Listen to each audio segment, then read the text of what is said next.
Hello, all. David Debato here, and this is the No Delusion Zone live.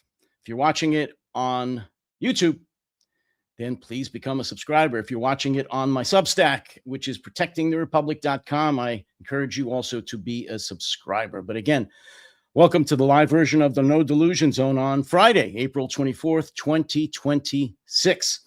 Another day of lunacy in the People's Republic, the fascist republic of MAGAville here in the United States. For those of you that are paying attention, which is most of you, I think, the war in Iran is not going really well for Donald Trump. The Strait of Hormuz is closed. And again, for those of you that have been paying attention, I think 3 of the alleged goals for Donald Trump starting a war in Iran was regime change, preventing Iran from getting nuclear weapons, and keeping the free flow of oil and gas through the Strait of Hormuz. None of those goals have been achieved at all. 0. And right now, as I said, the Strait of Hormuz is closed. In fact, the Iranians are making more money today, more revenue, collecting fees, about $2 million per vessel than they were before the war. So if Trump's goal, or one of his goals, was to deprive Iran of oil and gas revenue, he's failed there too. They're charging vessels about $2 million to pass through the strait after they've inspected it and make sure that it's not connected with Israel or the United States. And they're taking that money right into their federal coffers. They don't even have to produce anything. All they have to do is demand payment from these ships that pass through. Ching, ching. The money goes right in their coffers, and they're real happy about that. So congratulations on that too, Donald Trump. Another job well done. Also, with the war in Iran, the catastrophe in Iran, it looks like some kind of a land action, boots on the ground action by the American military is imminent.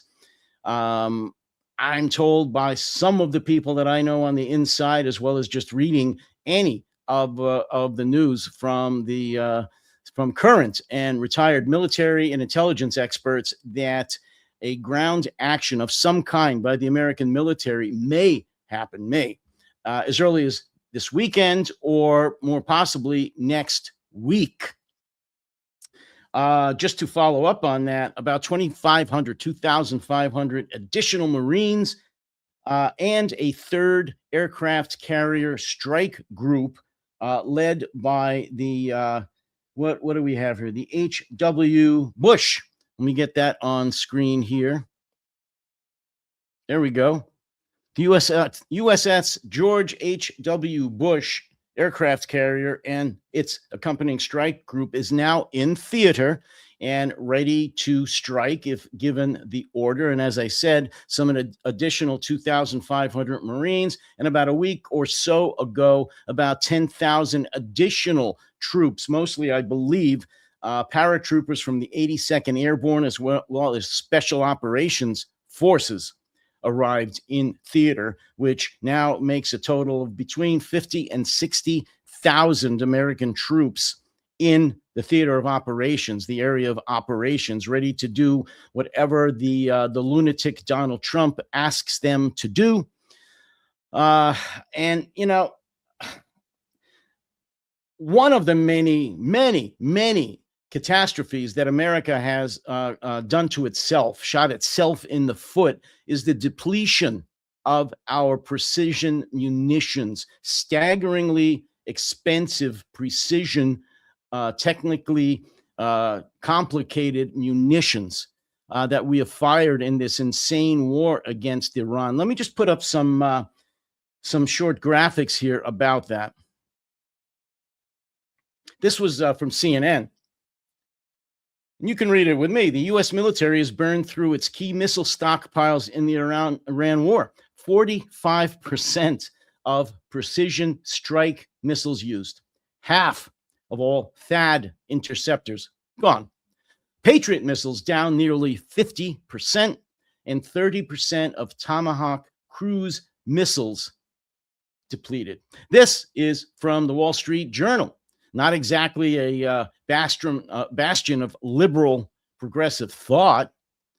And it says, this is again coming from the Wall Street Journal, the U.S. has burned through so many munitions in Iran that some administration officials increasingly assess that America couldn't fully execute contingency plans to defend Taiwan if a Chinese invasion occurred in the near term, U.S. officials said.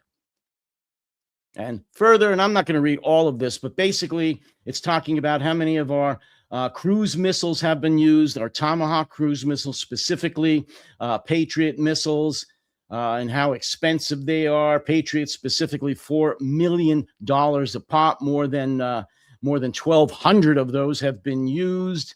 And here's the deal. With Patriot missiles specifically, we've used 1,200 of them in this brief war in Iran. The United States only manufactures about 600 per year. So it's easy to do the math, even for me. That means we've burned through 2 years of Patriot missiles at $4 million a missile already.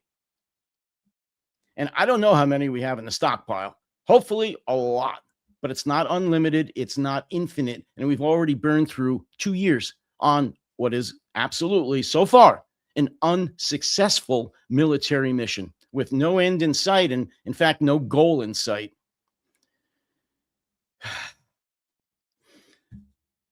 Why are the ground troops there? Why is a ground invasion imminent? Well, it's been imminent from the very beginning, because in Donald Trump's demented mind, one of the many crazy missions that he wants the U.S. military to deploy on is to seize the enriched material, the enriched nuclear material that's buried deep down inside of some of the Iranian or the Iranian nuclear facilities. Let me just throw this graphic up. This is the Isfahan nuclear complex, one of the three main nuclear complexes that we are aware of. And this is a shot taken in 2024, and another one in February 10th of 2026. And the whole point of this particular graphic, if you can look at it, is that the Iranians buried the entrance to this Isfahan site under tons and tons of dirt and gravel and boulders to make it even more inaccessible, not only to American bombs and precision munitions, but for any ill-fated ground strike with probably special operators to try to dig all that out and get down to the approximately 100-meter facility underground. Let me throw in some clips here about this. This is a brief clip about the nuclear sites that I'm talking about, the very, very deep underground sites in Iran, and the difficulties that would entail any attempt by American military forces to extract the material. Over the last 2 years, there's been a series of tunnels constructed in a mountain near the Iranian nuclear site at Natanz. Now, these tunnel systems are really worrying both non-proliferation experts as well as intelligence analysts who've been monitoring the construction for years via satellite photos. We compared the two entrance and exit of the underground facility, which we know the actual height, the elevation of those at the mountain, and we know the elevation of the mountain itself. And this underground facility, we estimate to be anywhere between 80 and 100 meters below ground. The depth of the facility is a concern because it would be much harder to destroy using conventional weapons, such as like a typical bunker buster bomb. And so the Iranians are trying to build resiliency into their program, and it's evident here. For its part, Iran says that its nuclear program is peaceful, that it follows and complies with the orders of the International Atomic Energy Agency, and that it does not seek to build a nuclear weapon. However, over the last couple of months, we've heard Iranian officials increasingly talk about their ability to build a bomb should they choose to do so.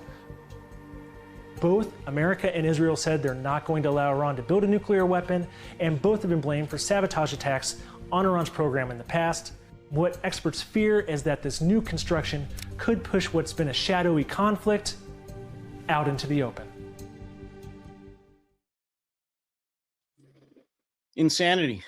Insanity. The best experts that I've been able to talk to or to read about say that the only possible way, and it's not a good way, for the material to be extracted from those very heavily buried and deep underground sites is with specially trained special forces. But there's a lot of problems with that. One is getting them there. How are they going to get there? Are they going to be parachuted in? Okay, they'd have to fly across the half of the Iranian country. Don't you think they would be targeted by the Iranians, who still do have a very good anti-aircraft capability? Assuming they didn't get shot out of the sky in their aircraft or shot when they were parachuting in, let's assume that they made it on the ground. Let's even assume that they were able to get the heavy material, the digging material, the equipment down with them to dig down up to 100 meters. Okay, how are they going to be extracted? Meaning the operators and the material. The same way over land? I don't think so. By air? That would be insane. So how are they going to get out of there? I don't know. And I don't think they know either, because as with everything else in this mission, I don't think anybody's thought this through.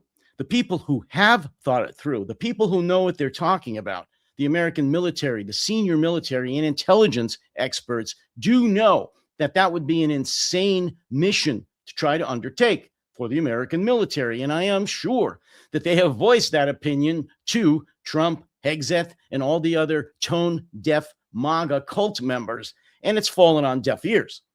So if they're going to launch that crazy mission or not, I don't know. They can also launch an insane mission to try to seize Karg Island, something that's been discussed ad nauseum on all social media, including this one. That would be crazy. I don't want to, go into that again. But for many, many reasons, whether it was the U.S. Marines or the 82nd Airborne, if they were to drop in, parachute in, or stage a sea-based assault on Karg Island, they may or may not make it there before they're either shot down or blown out of the water. And even if they did seize Karg Island, which I'm sure they could, they would be sitting ducks for any number of munitions, any number of missiles or drones that would attack them once they are on Karg Island. It would be a very, very unfortunate and bloody affair for whatever U.S. military was unlucky enough to have the mission to seize and occupy Karg Island. The last thing I'm going to say for today, talking about lunacy and insane and insulting actions that MAGA has taken, Donald Trump just announced that he has invited his good friend Vladimir Putin to the G20 summit this December in Miami, Florida. For those of you that might not know, Putin has been adjudicated by the International Criminal Court as a war criminal. He should be arrested when he leaves Russia by any country that's a signatory to the ICC. But you say, America's not a signatory. We don't agree with the International Criminal Court. That's true. So if Putin were to come to the United States, and yes, I remember he came to Alaska last year and he wasn't arrested, and that was a disgrace. I talked and wrote about that. So if for some horrible reason he actually does come to Miami and Donald Trump is still in power, I'm sure he will not be arrested. That will be one of the biggest disgraces and black marks in American history. Let's hope it doesn't happen. But the mere fact that Trump invited Putin, an adjudicated war criminal, to come to the United States of America this year, I think that says it all. And that's going to be all for me today.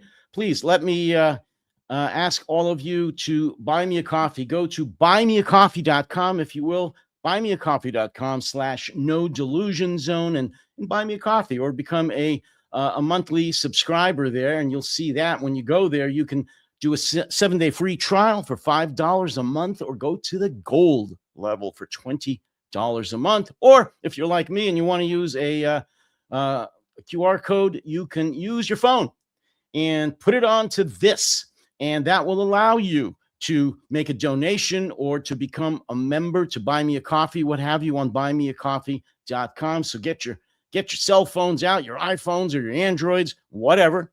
Put it up to this code right here and buy David coffee, buy the No Delusion Zone of coffee. So the voice of the opposition, one of the voices of the opposition to MAGA, can stay on the air. And that's about it for today. Again, this is the No Delusion Zone. Become a subscriber here on YouTube. Become a subscriber on my website, protectingtherepublic.com. I will see you again tomorrow, which is Saturday, with some more lunacy, I'm sure, and the latest from the war in Iran and what's going on here in America and probably in Europe. So until then, I would ask you all to please take care, stay safe, and stay sane.